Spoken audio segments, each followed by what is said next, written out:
Missouri, as well as west central and southwest Illinois. For tonight, there is a slight chance of thunderstorms tonight. A few storms could produce small hail, but no widespread severe weather is expected. And now the extended outlook for the period Wednesday through Monday. There is a chance for thunderstorms Wednesday afternoon and Wednesday night as a cold front drops across the area. A few of the storms east of the Mississippi River may be severe, with large hail being the primary severe weather threat.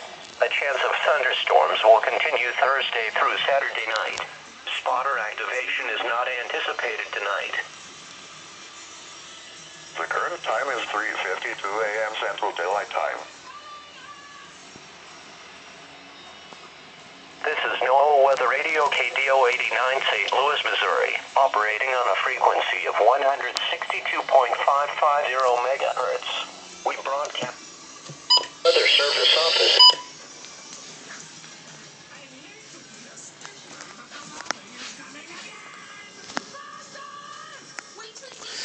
It's at about 3:53 in the morning. Child abduction emergency.